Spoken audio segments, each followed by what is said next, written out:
Good morning. I sound really terrible right now, but I think I've gotten my voice back from a week of having a cold.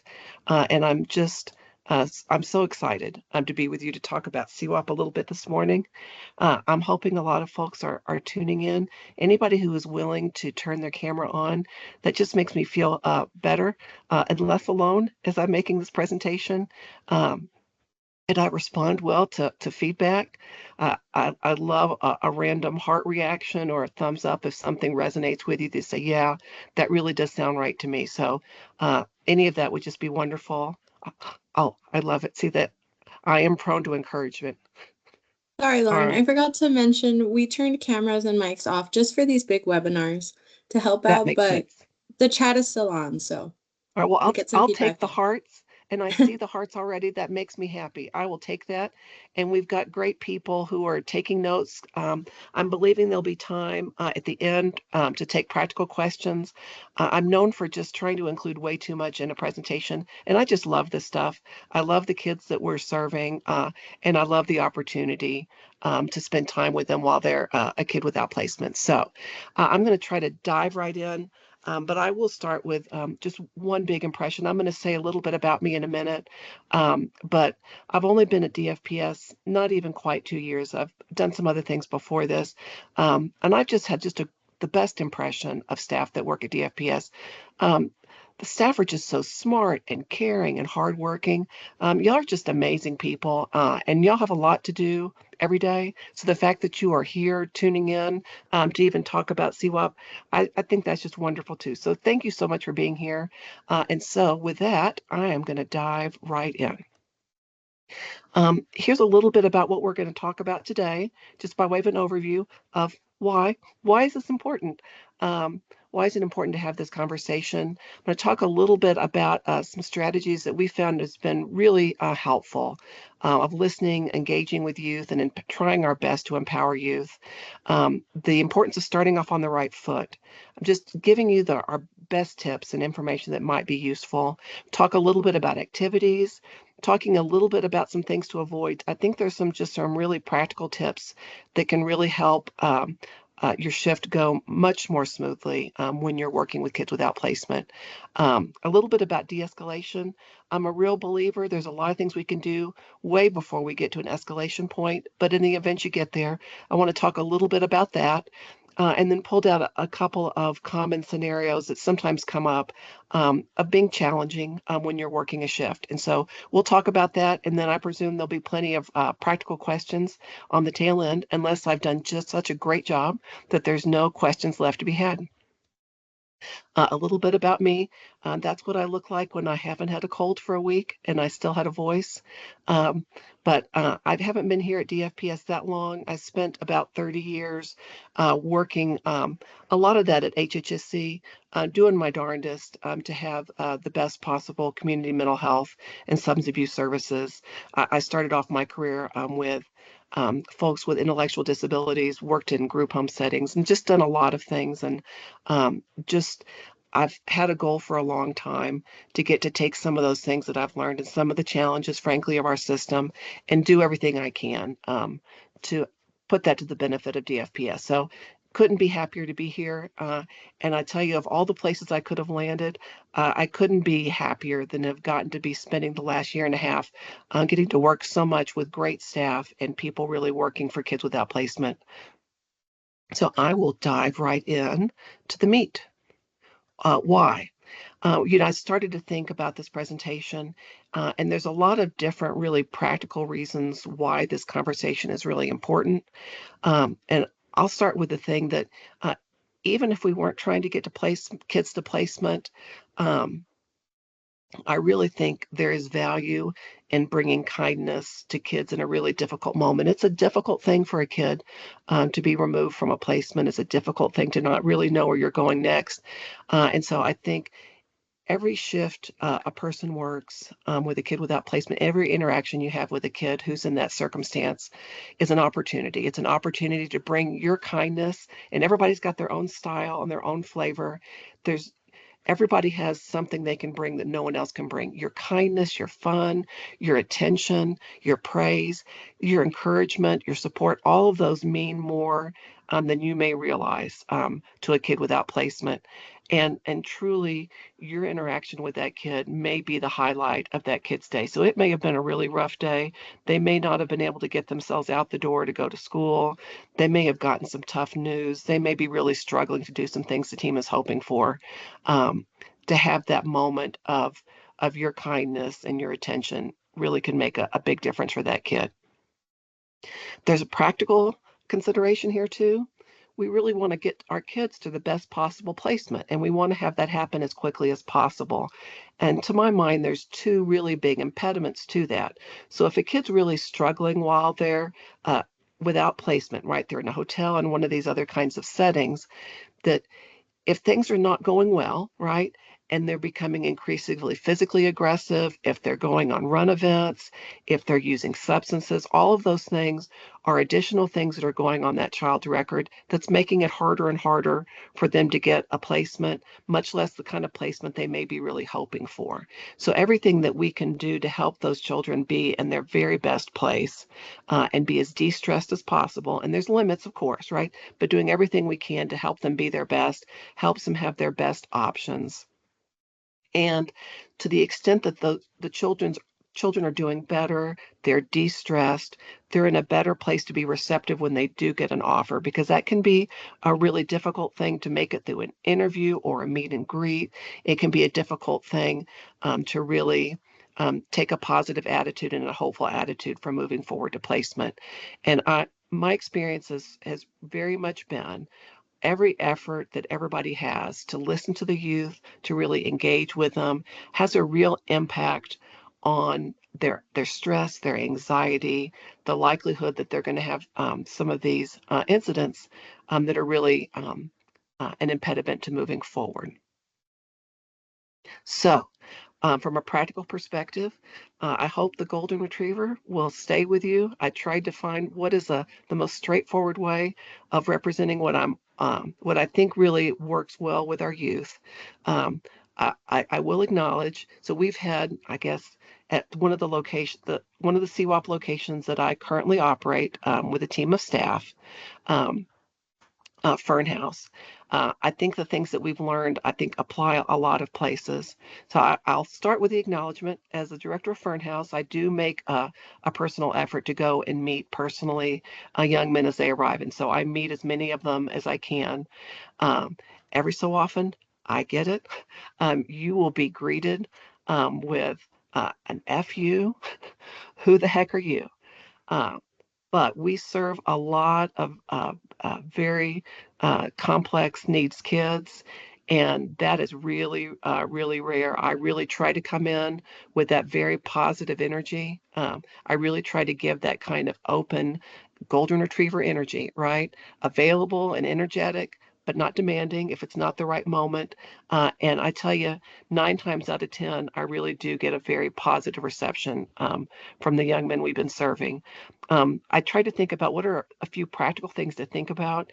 Is I think all of us, when we go to interact with a youth or go to start a shift, um, it's in the middle of a big old day. You're already having a day. You've got a personal life. You've got all kinds of challenges. And so it's never a bad idea to pause for a second and think about, how am I feeling, right? Am I stressed? Am I exhausted?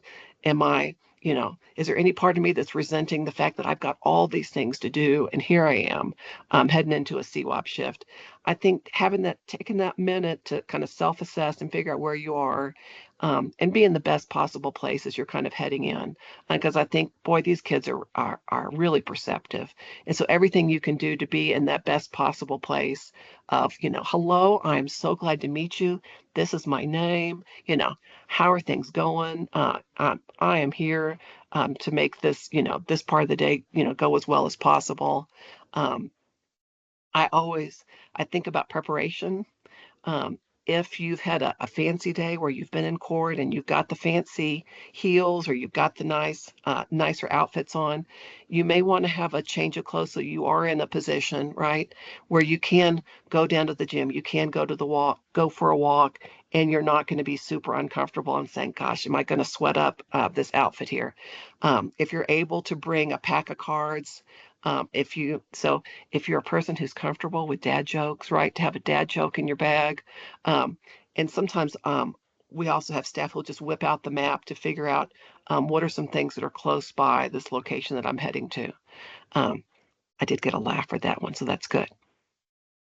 Let me think.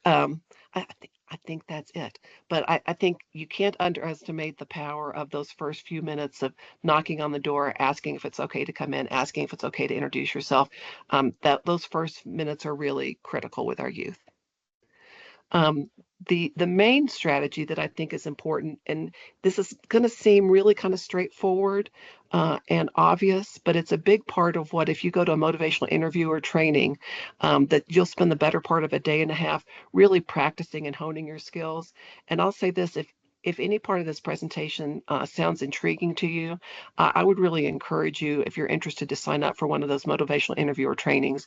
It's just a great way to hone your skills at really being able to listen to youth and being able to respond in a really positive way that will really help you move forward and really help youth move forward. So one of the main principles of just hitting a few highlights that I think really could be useful in a quick presentation like this is listening. You just can't underestimate the power of taking that time to listen to youth. We spend a lot of time really helping people practice how do you be a good active listener. I myself am really bad about interrupting a person who's explaining a story, of telling my own story, asking prodding questions, which can lead a person off of really trying to express what they're trying to express. So being affirming, being acknowledging, but really trying to listen to a person without interrupting. um, and we also talk a lot about in motivational interviewer training about avoiding what they call the writing reflex. And I tell you, with the kids in CWOP, they just amuse me to no end of the things they will say. And so sometimes it's really hard to look past as you're standing there with a couple of law officers as a kid is saying, how's this supposed to work for me? I can't do without my pot, right? So, and being able to kind of just stay even, hear them out, keep listening, right? When they say the bad words, right? If the tone's a little bit off, is trying really hard to not just leap right away to writing, to correcting, and really keeping that door of communication open. If job one is listen, and I tell you what, for most young people, really feeling like you're important, you're really being listened to is huge. The second thing that we talk a lot about is engagement, making that eye contact, doing everything you can to be affirming. And hopefully a lot of this really comes naturally to folks. The CWOP environment sometimes puts you in an environment where it isn't natural and you have to remind yourself, gosh, are we set up here in a way where I'm really not able to have that kind of engagement that I'd like to have. It is part of why that the activities and getting out to the extent that you can really can make a big difference. And so whether it's going for a walk around the neighborhood, getting to a neighborhood park, we'll talk a little bit more about activities, going down to the gym in a hotel, anything you can do to get a little bit active and get out really does make it a little bit easier to practice that listening, to really hear the kids, and to be able to give them any kind of affirmation that you can. And then empowerment. Um, Youth voice and choice is just huge. And I know we all know that. But sometimes, boy, it is tempting. Is if I've got a priority and I've got a way, it would make more sense to do this before that. But anytime that we can, and it's not a safety issue, anywhere that we can honor the way a kid sees things, the way that they would choose to do it, really pays off. Motivational interviewing spends a lot of time helping folks really think about considering the youth as that expert on their life and what may work for them. And if I hearken back to my old intellectual disability days, they talk about there's a lot of dignity in failure too. So being able to support a person trying things, and then it's okay to keep trying and being there with them. Let me give you a couple of ideas. So y'all may be very aware of these things, but just to kind of highlight a few things is always be thinking about what are some things that you can do. So even if you're not out and about for whatever reason, to the extent that you've got Play-Doh, you've got puzzles. I've been surprised how many of my tough boys who put on a pretty gruff front sit there and love to wrap up in a fuzzy blanket and a puzzle. It shocked the heck out of me. So you just never know if you're able to have a bag of fun and tricks can make a lot of sense. I'm not sure any of the kids want to see me do online yoga. Maybe beginner yoga, maybe a little Zumba, maybe a little cooking. It's all about kind of who are you and what can you feel like you can do that you would enjoy. Anything you can think of to really engage and put on the table with the kids can make all the difference. And it really does start to spark joy in that. And I tell you, the more everybody that I worked with who does CWOP full time now, right? We have found the more we have leaned into those activities, the more joyful we found that time in CWOP is, and the more the kids just really open up and blossom. It's kind of amazing. And then the same thing for offsite activities. So um, it doesn't even have to be fancy, right? But to the extent that you've got a gym, if there are pools to go for a walk, knowing that just throwing out options, being able to do any kind of thing that will be kind of different and meaningful, um, is just fabulous. And I did see that note. The presentation will be made available to other folks. So, which tells me it's not a terrible presentation and PowerPoint slide. So thank you. I will take that. Um, Pet stores and animal rescues are a great thing. I mean, talk about opening the door for kids who really could use some affection. There's just a lot of great things of interacting with animals. And boy, with some of the more complicated kids, it has been an amazing thing to see them. And sometimes that turns into volunteer opportunities and things like that. And the library has been amazing for an awful lot of kids. And so knowing what the nearest libraries are can be fantastic. Avoiding problems. So, tried to speak a lot about some of the positives, but want to kind of dive into a few things that we've really found are really can be important for keeping yourself out of hot water. So, one is we started with the notion of really being that excellent listener. I can't say enough how important it is to really listen to kids. Try really hard not to correct them. It's really hard. Part of what my staff talk a lot about is really listening for that message, not being distracted by the bad words and the loud volume, right? If you can tolerate a little bit of that up front, you can really be in a position to keep that child from really escalating. So really listening for what we think that child may be trying to communicate.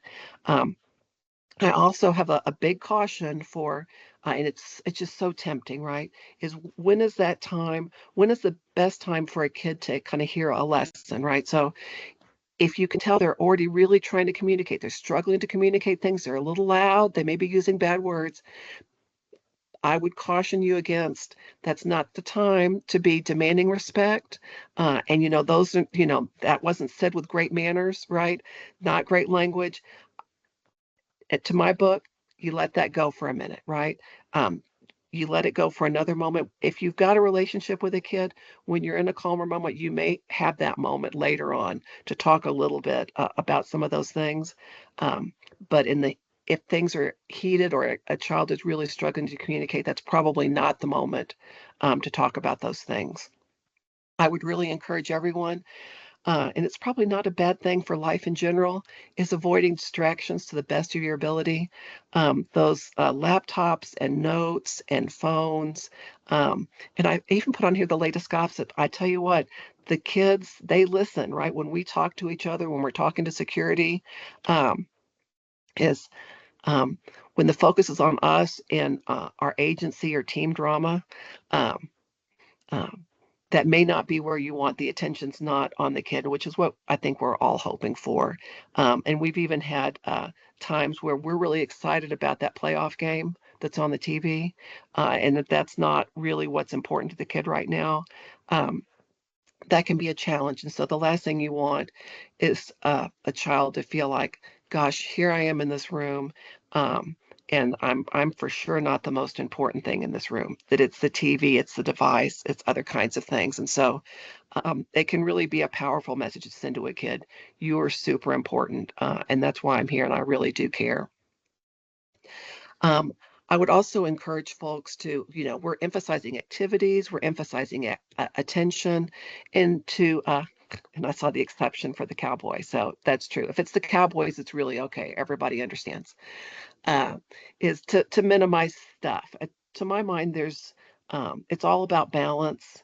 And if you're really emphasizing activity and relationship and attention, sometimes there is the occasional meal. But I do know it's easy for that balance to be off, and we for sure don't want transactional kids where they can't see that people really care and are invested in them, and if they're not getting stuff, and so I say work really hard on the other, and that usually takes the emphasis off of the demands for a lot of stuff. And then the golden rule, um, hopefully it makes sense to every so often to pause and think about, gosh, if we were in the position these kids are in, living in a hotel room with all these strange adults coming through, what are the things that would feel right to you? What are the things that would feel disrespectful for you too, right? And so maybe they're not communicating it in the nicest way, but really thinking about how would you want to be um, dealt with, right, if you were in a similar position. All right. Um, the last resort being de-escalation. So truly, uh, I have come to be a really firm believer is that it is worth every bit of sweat and every bit of energy you can put into getting a kid out and going and doing and communicating and listening to them and really showing them that that you are there with them and that you're hearing what's going on and you're trying to be a good problem solver. Is it truly it is like a miracle how much that will reduce the amount of times that you're dealing with an escalation issue, right? But even with all that being said, it can be a really tough day for a kid. And so if even with your best efforts, right, you can feel things are getting heated up, just super practical stuff that you probably have ascertained, but in the moment, sometimes it's not obvious, right? So it's definitely not a time for distraction. Everything you can do, right, to give that kid your full attention and not be I don't find that trying to ignore the situation, right, will work, right? So, not a time to be on the laptop, not a time to be on the phone, right? It's a good time to be kind of aware of your surroundings. It's really good to pay attention, to stay cool, and by golly, to stay empathetic, right? So, no matter how frustrated they are with the department or with you or with other workers, is to do everything you can to stay empathetic, like, gosh, I can see how frustrating that would be. And oh my gosh, that sounds terrible, right? Tell me more, right? Letting the smaller stuff go, which we talked about earlier, right? So um, if things are getting if papers are flying off a counter, right? Bad words are being said, right? It's again not the time to correct, right? Everything you can do to stay calm, right? Give a little space, right? Not a time for learning. Fewer words often, right? So it's not if you're feeling the back and forth, right? You're probably not in the zone you want to be in, right? You probably want fewer words, gentler words, and supportive and help me understand, right? And hearing them out. All of that is usually the best technique you got, right? And when in doubt, giving kids space for sure. You don't want to be getting all up in somebody's face, right? When they're really frustrated. And part of why I took this picture from one of our outings is for sure as the adults, we just don't want them to ever get our goat, right? Everything you can do, we say stay chill as a pickle, right? Even when things are kind of escalating, the more chill you can stay, that's your best shot for having the kid have a moment and make it back down. And then big picture, right? Um, even if things aren't going the way you were hoping for, and there's certain rules or certain expectations for how you thought things were going at the moment, right? So whether it's a kid who's not wanting to go to school, they're not wanting to do a thing that they need to be doing, right? What's the biggest thing usually that are the barriers to placement? Not 100%, but the biggest things are those physical altercations, right? The runaway events, and the runaway events where then they're out using substances. And so, big picture, even if a kid is um, saying some pretty ugly stuff and they're not leaving to go to an appointment or taking care of something, um, that pales in comparison to having things really escalate to the next level. So far better to have an appointment that doesn't happen or a school that doesn't happen, but to avoid that physical altercation. And so that's that piece of artwork. And DFS has got some really kind of smart people. And so I think really just being attuned to kind of where am I at, right? Have I passed beyond that kind of good, gentle encouragement to get a kid to move forward with something they need to forward to? Have I passed into the power struggle that's now going to turn into a full-blown altercation or run event, which is a much more challenging thing to get past. Um, I called out, I had a conversation about what are a few things that come up commonly. So I just pulled out just a few notes. I for sure am in no position, in a space of just a few minutes to say, here's all the fabulous things that you need to know about working with a youth who may have autism. But I'm going to pull out just kind of a full note, a few notes, just in case they are helpful to you. So some things to think about when you're working with a kid with autism, that really they thrive best if they have predictable days and predictable people and a little bit lower stimulus. And so as you're all probably putting in your head is like, wow, that is not the best combination for a CWOP situation. So I would just say patience is key, right? Um, being really empathetic if the child's a little irritable, right? Give them pause for processing, give them a little bit of space, right? And then the face sheet, if you're lucky, may have a few tips about some of the things that that child is really interested in kind of naturally. If you're in a position to be able to post a schedule, be able to post meals, and one of the reminders that was coming up about reminders about transitions that are coming in 30 minutes, right? We're going to be leaving for this appointment, right? So if you've kind of got a schedule and you know what's coming and you can prepare them for that transition, that's really that's huge. To the extent that they've got stuff that's really kind of precious to them, I'll give an example of one of the young men who was at Fern, who was a giant fan of the 101 Dalmatians and had at least 30 pictures that were arrayed in a very specific kind of way in his space. Um, Moving those things would be not awesome. So I think being mindful of um, being respectful, right? Of their things and of the position that they're in. So hopefully those just few tips will be useful. The second scenario, just to kind of highlight real quickly, is sometimes just being practical, that you didn't have time to read those shift notes from the shift before you. These things happen, right? There's the smartness of seeing what's come before you, but sometimes if you've seen what's come before you too, making sure then that you're not kind of coming in and bringing that same kind of tense energy if things were exciting before your shift. But Couple of suggestions.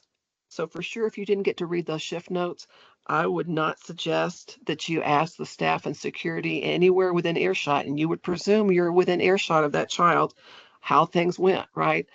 Because their those staffs, their take and their tone about what went on, right, may be really poorly received by a kid and may really kind of trigger, and then you may have a very exciting shift. So my suggestion would be, to the extent that you can, check in with the youth themselves, get their take, right? Of, hey, right, you're introducing yourself. I'm really glad to be here. How have things been going, right? Anything that I can do, right? If there's anything that they're saying to you that sounds fishy, right? And they said, hey, it's been a great day. And you know what the staff said? The staff said that you're going to drive me up to Six Flags because we're about to, spend some cash. I've been so awesome, right? Is, you know, is, we're smart, right? To say, hey, wow, that really surprises me. I bet sounds like I better check those notes. I'll make a call. Wow, that's interesting, right? So, listen to kids, but verify, be reasonable. But when in doubt, really listen to the kids. And then staff inconsistency. Part of what I would say is, and I know it can be difficult, right? There's all these people, they're coming, they're going. From the hotel rooms and everybody's just doing their best, right? They're doing their best to make it through. But sometimes we're really just not on the same page. And I think from that perspective, I generally don't lean on the rules as to the why we are or aren't doing a thing, right?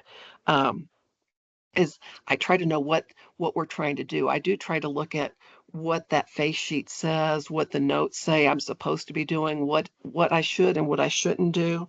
But if a kid asks why, I try to think about what are the general principles that make sense about what that team is trying to deploy and how they're trying to do it for the youth benefits, right? And so I think those are things to think about so that you're really having a conversation about those things and not just a back and forth of there's a rule and I can't do it and I don't know why they didn't do it.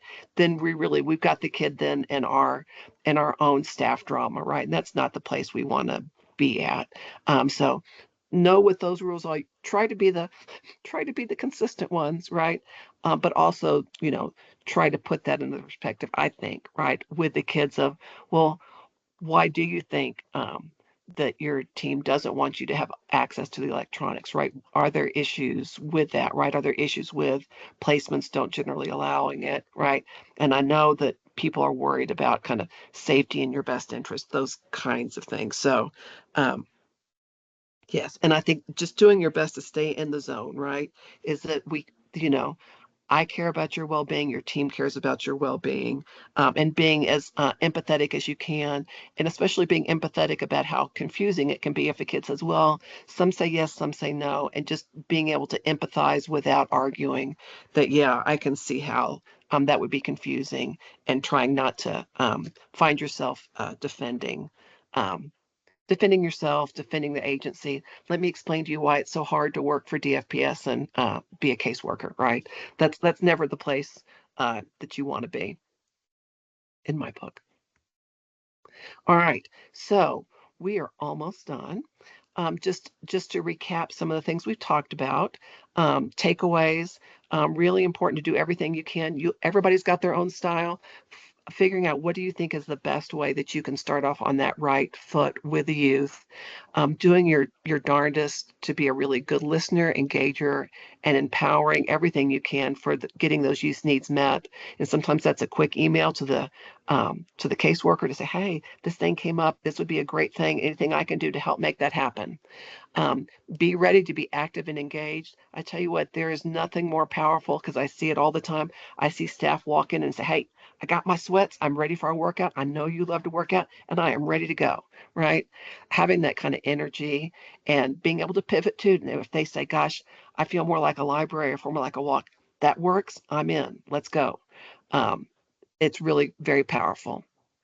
Avoiding your distractions, doing everything you can to avoid, and it's so tempting, right? And just you're documenting everything, and boy, you're the best documenter ever, right?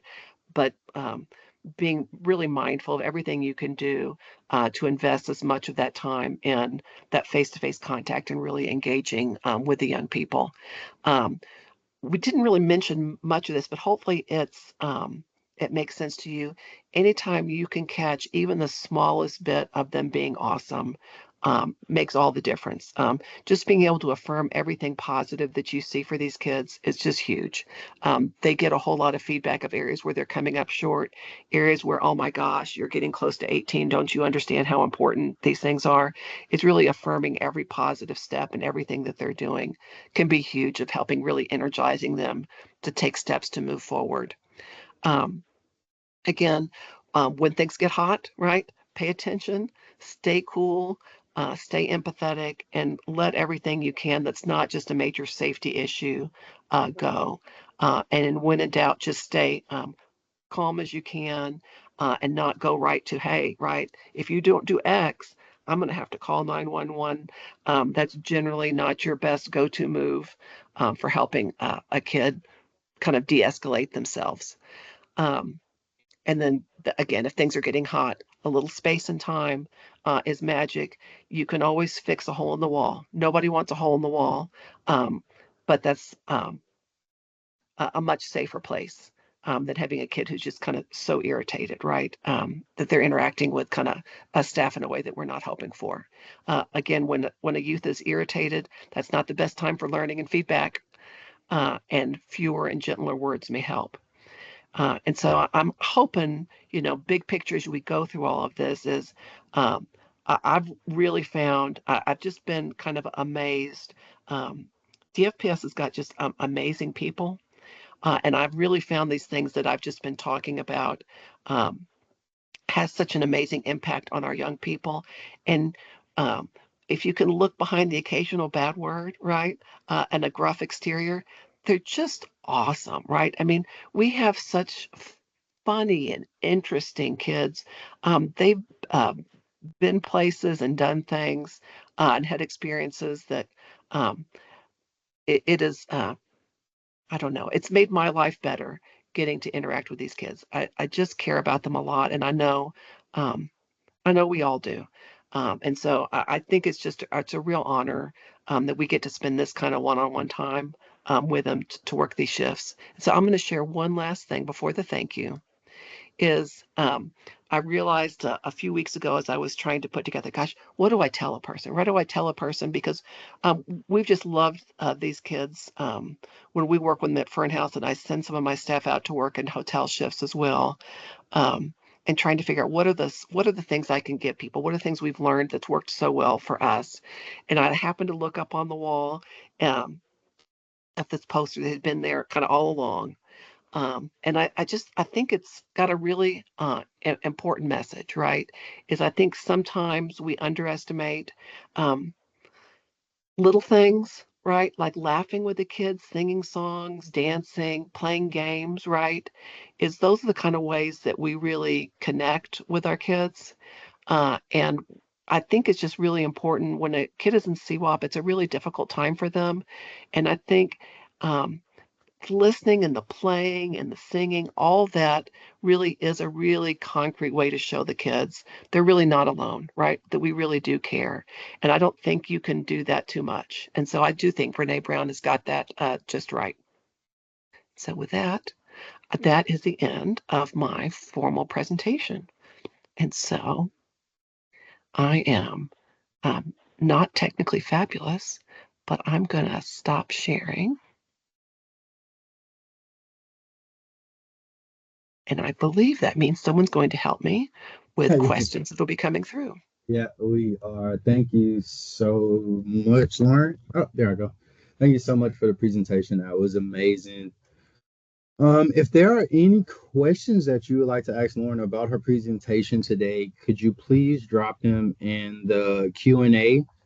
It'll be located at the top of your screen. I believe it's on the left side of all the selections. And she can answer those to the best of her abilities. Also, I am going to drop a link in the chat. This is a link to a presentation survey. That information comes back to the safety office. It'll give me a chance to review how you believe the presentation helped you, and the information presented will make for a safer work environment for you. So please, as you have a chance, click on that link in the chat and fill out the presentation. But I'll be monitoring the Q&A section if there's any questions. Lauren, so your first question is, how do we come help out at Fern? Well, um, I'll say this, that I think that would be a great sideline conversation. So I will take a Teams chat from anybody, to Lauren Lacefield Lewis, anybody who's, because I think people tune into these things who have very different roles. So we're always, happy to have help. But truly, the nice thing about Fern is we are, staffed 24/7. So we do get, Region 6, assistance as backup for us. But I'd be interested in what you're thinking, right? All right, our But next but you question. can also visit. But here's the other thing: you can also come visit. So, just anytime anybody wants to have a tour, just let us know, and, I'm always happy to show people around about what we're doing and how it works. But it works in a hotel room too. It really does. I've been surprised. I actually like Fern. I got to visit a couple months ago with Lauren, and it's an amazing facility out there, out in North Houston. Well, north of Houston. Um, let's see. We have one more question. What is the title of the book, please? One more time. Hmm. Well, there's a course I was talking about motivational interviewing, so a book on motivational interviewing for sure. I didn't think I referred to a book, but Let's if see. anybody can Maybe just clarify, something let me again. know.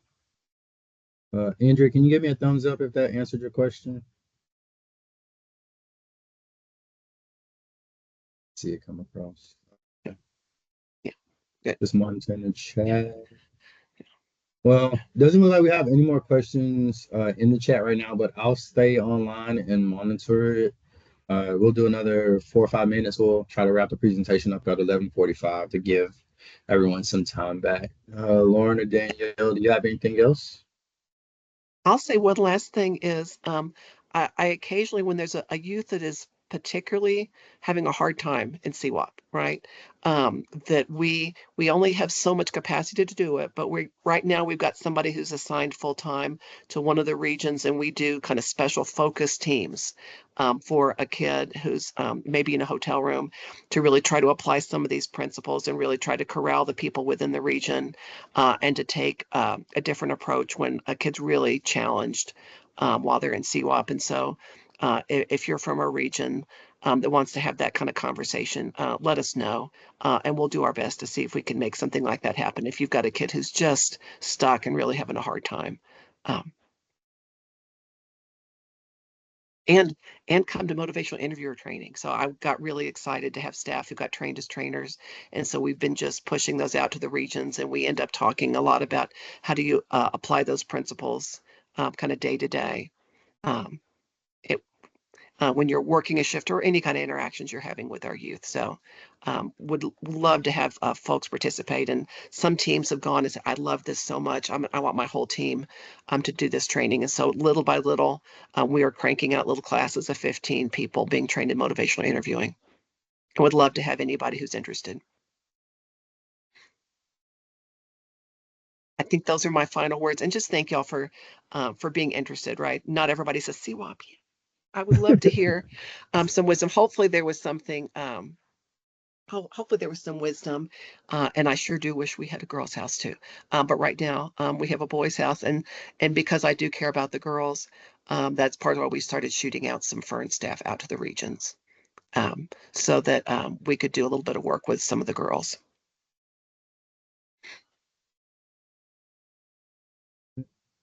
Thank you so much, Lauren. The last thing that I'll mention as well is that this webinar is being recorded and it will actually be up on the Worker Safety Support intranet page. The link will be available for anyone that needs access to it after. Thank you again, Lauren. Thank you, Danielle, and thank you all of y'all for being there. Christine, did you have a question or no?